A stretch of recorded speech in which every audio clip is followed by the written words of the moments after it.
Salamlayıram hər birinizi yeni mövzu izahatından. Bugün sizinlə biz birlikdə ümumi tarixdə Frank dövləti və imperiyası haqqında danışacağıq. Elə isə ilk öncə Frankların kimlər olması barədə məlumat verək. İlk öncə danışaq German tayfalarından. German tayfaları erkən orta əsrlərdə Reyn çayı ilə Visla çayı arasında, şimalda Baltik dənizindən, Şimal dənizindən tutmuş, cənubda Dunay çayına qədər olan geniş ərazilərdə məskunlaşmışdılar. Onlar burada ibtidai icma quruluşunda yaşayır. Germanlar bildirdiyimiz kimi ibtidai icma quruluşundan feodalizmə birbaşa keçid edən istisna xalqlardan biri olmuşdur. Eramızın 1-ci əsri. Eramızın 1-ci əsrində Roma imperiyası öz sərhədlərini genişləndirən zaman Reyn çayının qərbində yerləşən German tayfalarını ələ keçirməkdən ötəri buraya yürüşlər təşkil edir.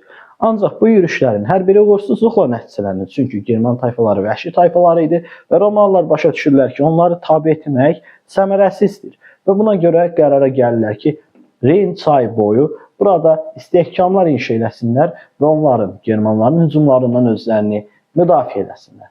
Lakin bu Reyn çayı üstündə salınan istehkamlar fayda vermir. Belə ki, 4-cü əsrə daxil olduğumuzda bildiyimiz kimi 4-7-ci əsrlər Avropa tarixinə xalqların böyük köçü olaraq düşüb və bu zaman artıq German tayfaları Reyn çayının üzərində yerləşən istehkamları dağıdaraq Roma imperiyasının müxtəlif ərazilərinə səpələnməyə başlayırlar və Attila Hunlarının, yəni Avropa Hunlarının gəlməsi ilə birlikdə German tayfalarının Avropaya yayılması prosesi daha da sürətlənir və bildiyimiz kimi German tayfalarını 476-cı ildə qədim Roma imperiyasının, Qərbi Roma imperiyası olan 1-ci qolunun varlığına Roma şəhərini tutmaqla son qoyurlar. Və beləliklə Avropa tarixində 476-cı ildə qədim dünya tarixi başa çatır və yerini orta əsrlərə verir və həmçinin quldarlıq dövrü dağılır və yeni bir cəmiyyət, feodalizm cəmiyyəti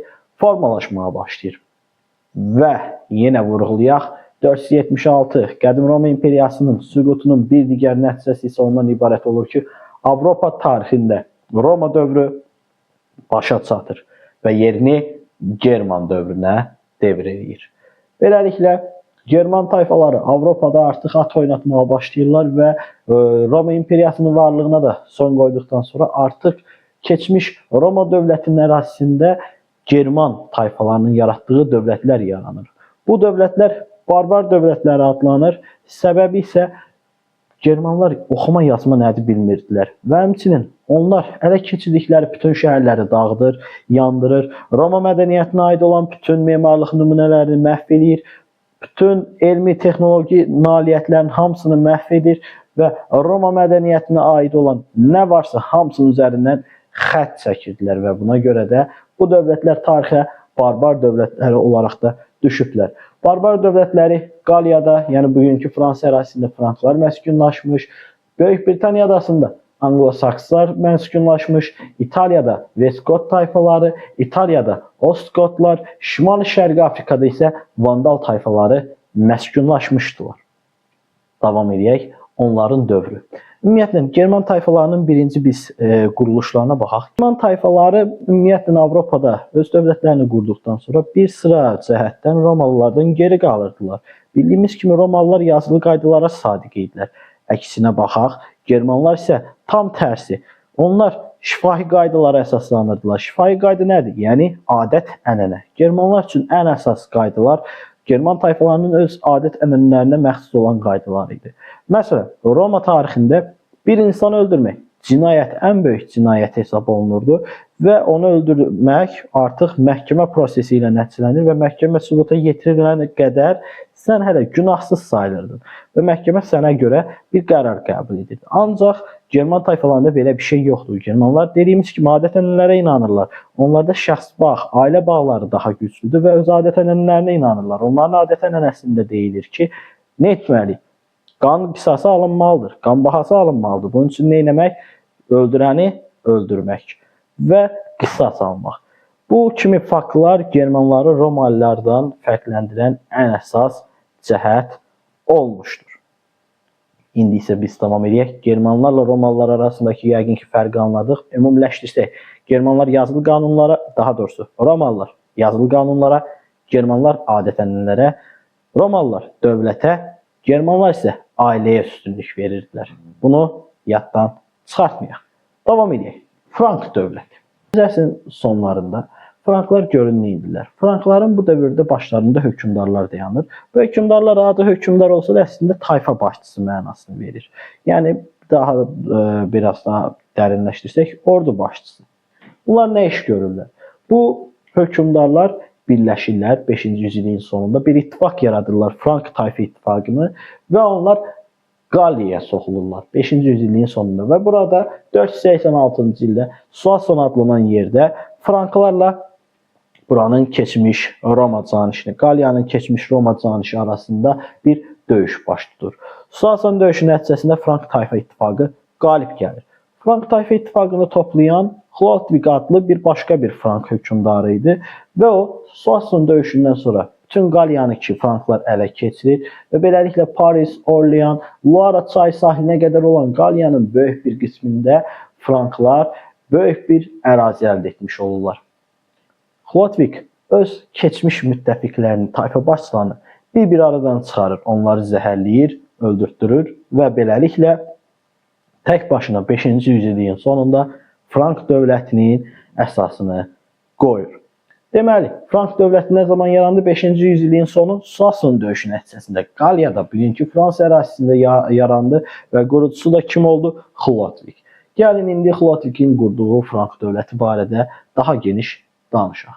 Chlodwig Qaliyada dövlətini qurur və biz deyirik, barbar dövlətləri içərisində keçmiş Roma imperiyasının ərazisində yaranan ən uğurlu və ən güclü dövlət Frank dövləti olacaqdı.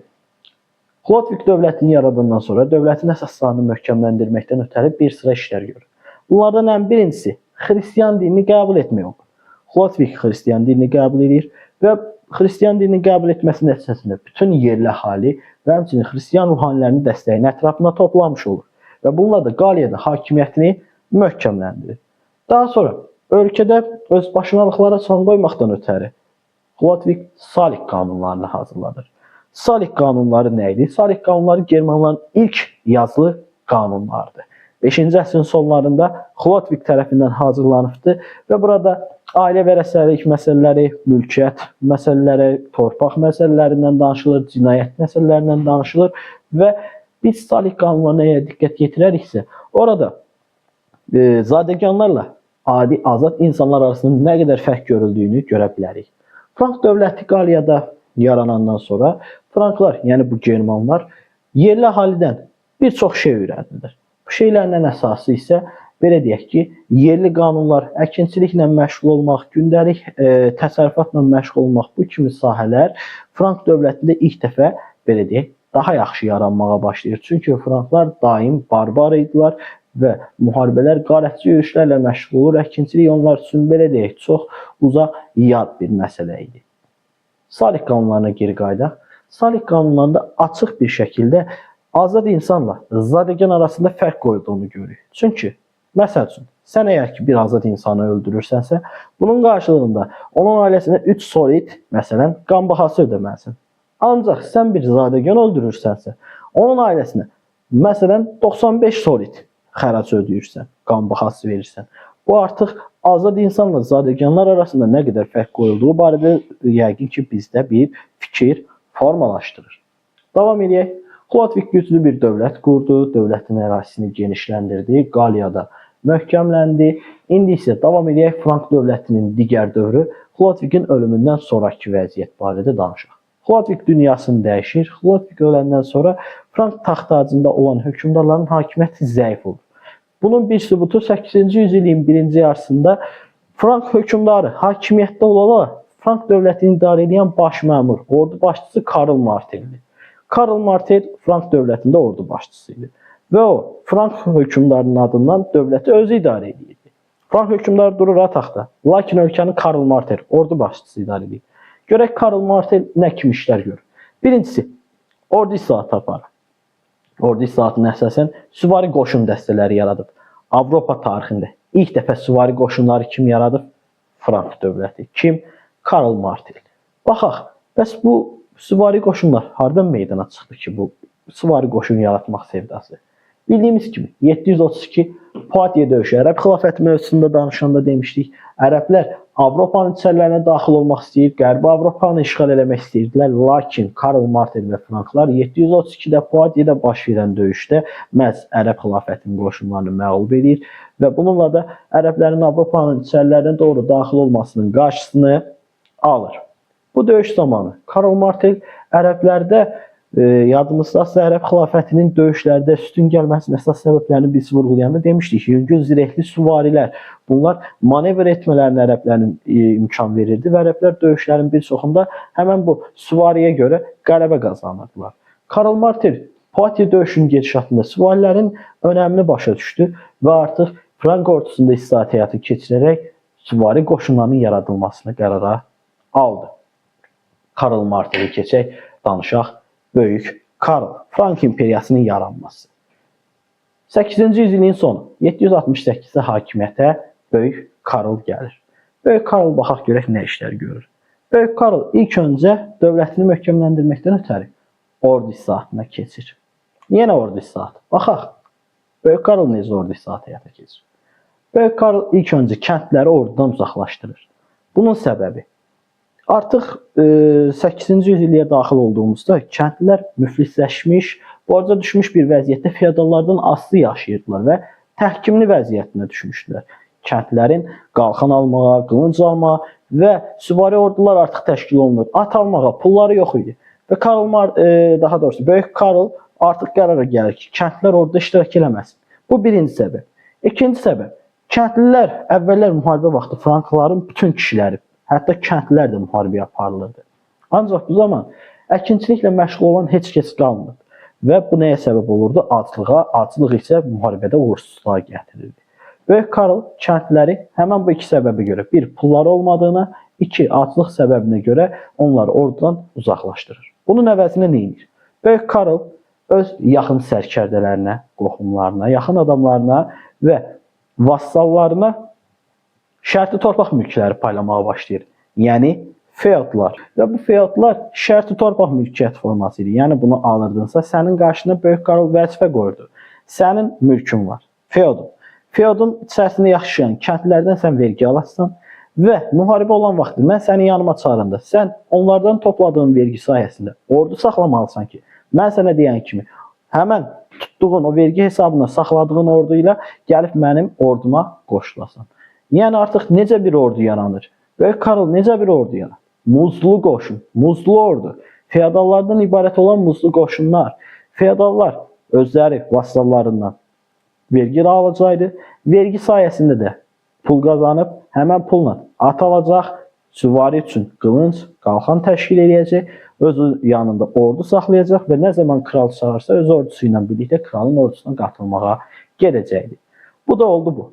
Lakin bir müddət sonra bu torpaqlar, feodlar bildiyimiz kimi nə etməyə başlayır? Şərti yox, irsən keçməyə başlayır və bu gələcəkdə Avropa tarixində böyük, belə deyək, gerliklərin yaranmasına səbəb olacaq. Bunun barədə birazdan danışaq. Baxaq, Böyük Karlın işğalçı müharibələri.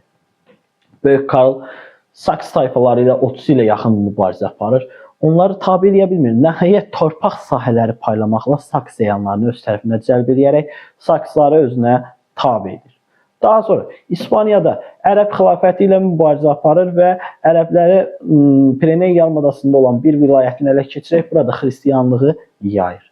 Daha sonra İspaniyada apardığı müharibələrdən başqa Frank imperiyası, daha doğrusu hələ Frank dövlət deyək, Frank dövlətinin hökmdarı Böyük Karl İtaliyanın şimalında olan German tayfalarını məğlub edir və İtaliyanın şimalını da tutur. Və bu zaman Roma papası Böyük Karla təşəkkür etmək istəyir və ona bildirir ki, gəl Roma şəhərinə. 800-cü illəri göstərəndə tarix, Böyük Karl Roma şəhərinə daxil olur və Roma şəhərində Roma papası onun başına tac qoyur. Və beləliklə 800-cü ildə Frank hökmdarı Böyük Karl artıq imperator elan olunur Roma papası tərəfindən və beləliklə tarixdə Frank dövləti 800-cü ildən bəri Frank imperiyası adlanmağa başlayır. Bu tac taxma mərasimi bir çox şeyi simvolizə edir. Birincisi, bu Romalıların, ikincisi Germanların, üçüncüsü Xristianların birləşməsini simvolizə edirdi. Bu üç anlayışı yadda saxlayaq. Romalılar, Germanlar və biz deyirik ki, xristianlıq inancı. Bu üçünün birləşməsi özünü simvolizə edirdi. Hansı hadisədə? 800-cü ildə Böyük Karlın başına tac qoyulmasında və beləliklə Böyük Karl artıq imperatordur. Və Böyük Karlın imperiyası 814 o öləndən sonra zəifləyir. Bunun əsas səbəbi isə onun oğulları və nəvələri arasında taxt uğrunda olan mübarizə idi və bu mübarizə 843-cü ildə Verden şəhərində məhz nəvələr arasında sülh bağlanması ilə yekunlaşır. Verden sülhünün şərtlərinə əsasən Frank imperiyası 3 hissəyə bölünəcəkdi və onun yerində Fransa, Almaniya və İtaliya krallıqları yaranacaqdı. Verden müqaviləsinin Frank tarixi üçün əhəmiyyəti nədən ibarət olur? Ümumiyyətlə, sadəcə Frank tarixi üçün yox, Avropa tarixi üçün. Biz burada deyirik ki, bunun nəticəsində, Verden müqaviləsi nəticəsində Avropada feodal dağınıqlığı dövrü başlayır. Çünki artıq yeni yaranan krallıqlarda kralın sözü keçmirdi. Frank imperiyası krallıqlara bölündü. Krallıqlar özləri iri feodal mülklərinə bölündü. İri feodal mülkləri daha xırda feodal mülklərinə bölündü. Və beləliklə Avropada 9-11-ci əsrləri əhatə edəcək 200 il davam etmiş olan feodal dağınıqlığı dövrü başlayır. Bununla da Frank imperiyasını yekunlaşdırırıq. Biz daxil oluruq Almaniya, İtaliya və bir də Fransa krallıqları barədə qısa məlumatlara. Fransa krallığı bu dövrdə 9-11-ci əsrdə Avropada feodal dağınıqlığının konkret ən bariz nümunəsi idi. Niyə? Çünki burada kral hakimiyyəti var. Tamam, Paris və Orlean bütün ölkə vahid dövlətdədir. Hökmdar bütün dövlətdə belə deyək ki var. Ancaq kralın sözü yalnız Paris və Orlean şəhərləri daxilində keçir. Digər bütün feodal mülklərində isə kralın sözü yox, feodalların sözü keçir.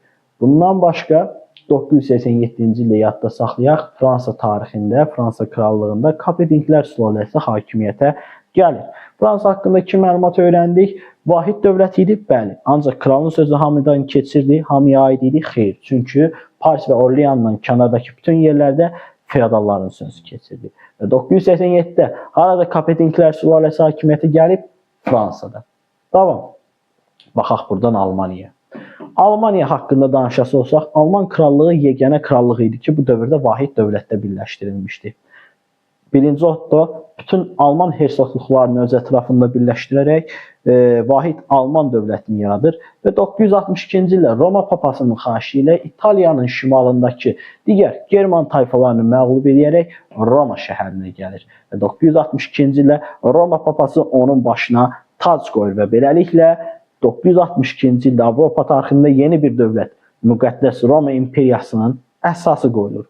Bu fakt İtaliyanın şimalının tutulması və Roma papası tərəfindən başına tac qoyulması həm Frank imperatoru Böyük Karl, həmçinin Alman hökmdarı 1-ci Otto üçün oxşar cəhətli yadda saxlayaq.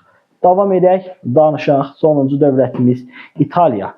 İtaliya krallığı öz daxilində çox xırda şəhər dövlətlərə bölünür bu dövrdə. İtaliyanın bir səciyyəvi xüsusiyyəti, şəhər mədəniyyəti İtaliyada çox yüksək inkişaf edir. Səbəb? Çünki İtaliya Romanın, qədim Roma imperiyasının ən əsas, belə deyək, mərkəzi idi və burada Roma dövründən qalma çoxlu keçmiş şəhərlər var idi. Və bu keçmiş şəhər xarabalıqlarının üzərində yeni İtalyan şəhərləri salınır. Pisa, Florencia, Genuya, Venesiya kimi şəhər dövlətlər yaranır ki, bunlar gələcəkdə Avropa tarixində, ticarətdə mühüm rol oynayacaq şəhər dövlətlərinə çevrilir. 9-11-ci yüzillik. Avropa tarixində bir feodal dağınıqlığı dövrü adlanır. İkinci, Vikinglərin dövrü. 9-11-ci əsrlərdə, burada indi xəritədə çəkib tam şəkildə göstərə bilməmişəm. Yuxarıda Almaniyanın üzərində Skandinaviya yarımadası yerləşir. Bugünkü Norveç, İsveç və Danimarka bölgəsi. Bura Vikinglərin vətəni hesab olunur.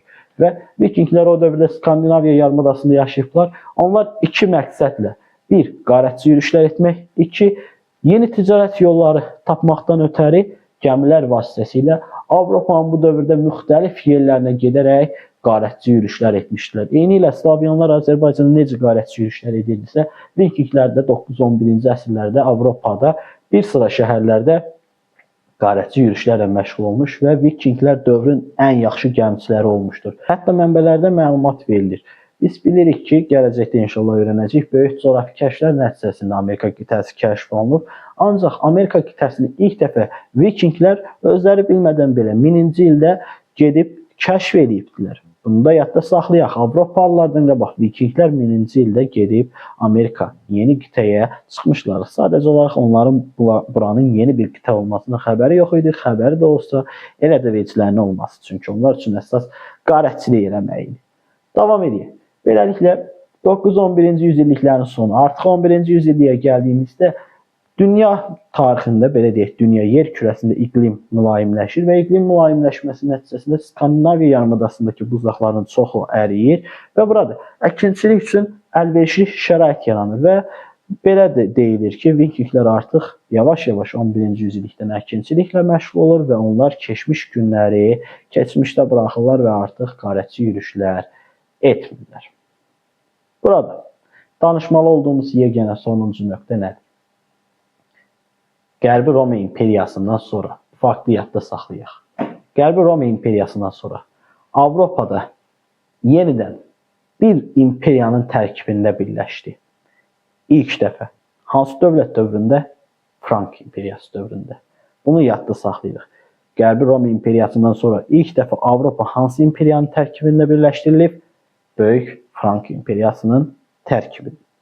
Bir də danışaq krallardan, feodallardan və kəndlilərdən. Krallar bu dövrdə ad üstündə kraldılar, hökmdardılar və özləri bütün feodalların seniordu. Və özlərindən aşağıda olan feodallara torpaq sahələri paylayırlar. Ancaq 9-11-ci əsrlərdə onların səlahiyyəti çatmır ki, feodallara hər hansısa bir söz keçirsinlər. Çünki feodallar öz mülklərində sərbəstlik, istədiyi vergini təyin edə bilər, istədiyi məhkəmə quruluşunu edə bilər, istədiyi cürə vergini yığar qoyar, istədiyi cürə əhalini soyar talayar. Hər bir şey feodalın mülkündə, feodalizm dağınıqlığı dövründə feodalın öz əlindədir. Davam edelim. Feodallar. Bu dövrdə feodallarımız qraf hersoqlar, daha sonra isə baronlardır. Qraf hersoqlar nədir? Qraf hersoqlar kraldan sonra ikinci mərtəbədə yerləşirlər feodal nərdivanına görə və bunlar kralın vassalıdırlar. Kral bunlara tapşırır ki, ordu toplayın mənə. Mən sizə torpaq vermişəm. Qraf hersoqlar da özlərinə verilən torpaqdan müəyyən hissəni kəsir, balaca hissələr verir baronlara. Baronlara onlar əmr edir ki, bizə ordu topla. Baronlar da gedir. Qraf hersoqların bunlara verdiyi torpaqlardan biraz kəsir, verir cəngavərə. Xırda kəndlər verir cəngavərlərə və cəngavərə deyir: verdim torpağı sənə, getdin, mənə belə deyək, vergi topla, belə deyək, ordu topla, gəl məndən birlikdə müharibəyə gedək. Deməli, feodalizm dövründə görürsünüz necədir? Feodal nərdivanı deyilən bir şey var. Feodal nərdivanın ən üstündə kral dayanır, kraldan sonra qraf hersoq, daha sonra baron, daha sonra isə cəngavər. Feodal nərdivanında kəndliyə yer yoxdur. Kəndli feodal nərdivanında nə iş var? Söhbət feodal nərdivanından gedir.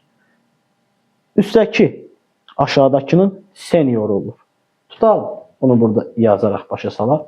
Üstə kraldır. Kraldan sonra qrafla hersoqdur. Daha sonra barondur. Daha sonra cəngavər. Yuxarıdakı seniordur. Aşağıdakı vassaldır. Məsələn, kral qraf hersoqun seniordur. Qraf hersoq kralın vassaldır. Vassal yəni asılı olan demək. Baron cəngavərin nə idi? Senioru. Cəngavər baronun nə idi? Vassalı. Avropada o dövrdə bir deyim var. Vassalımın vassalı mənim vassalım deyil. Yəni, kral barona birbaşa əmr verə bilər. Xeyr, baron kimin vassalıdır? Qrafla hersoqun. Kral birinci kimə əmr verir? Qrafla hersoqa. Qraf hersoq kimə əmr verir? Barona. Qraf hersoq cəngavərə əmr verə bilər? Xeyr. Qraf hersoq barona əmr verir, baron cəngavərə, cəngavər də ta qılıncını, şərəsin şürəsini yığır, gəlir döyüşə gedir. Bu da oldu bizim feodal nərdivanımız. Qaldı yazıq kəndçi.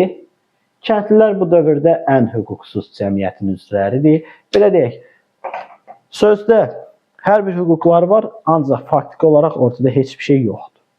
Kəndli mükəlləfiyyətlər daşıyır, kəndli vergilər ödəyir.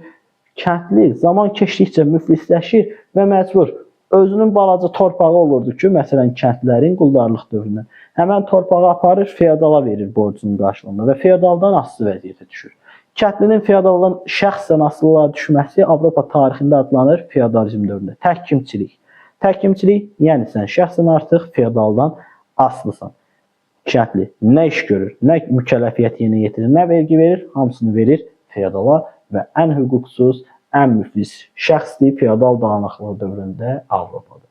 Və beləliklə biz yeni bir mövzu izahatında yekunlaşdırdıq. Sizinlə bugün danışdıq German tayfalarından, Frank dövləti imperiyasından, Avropa belə deyək, feodal dağınıqlığı dövründən. Ümid edirəm ki, sizin üçün açıqlayıcı oldu. Gələn mövzu izahatlarımızda o zaman görüşərik. Sağ olun, salamat qalın.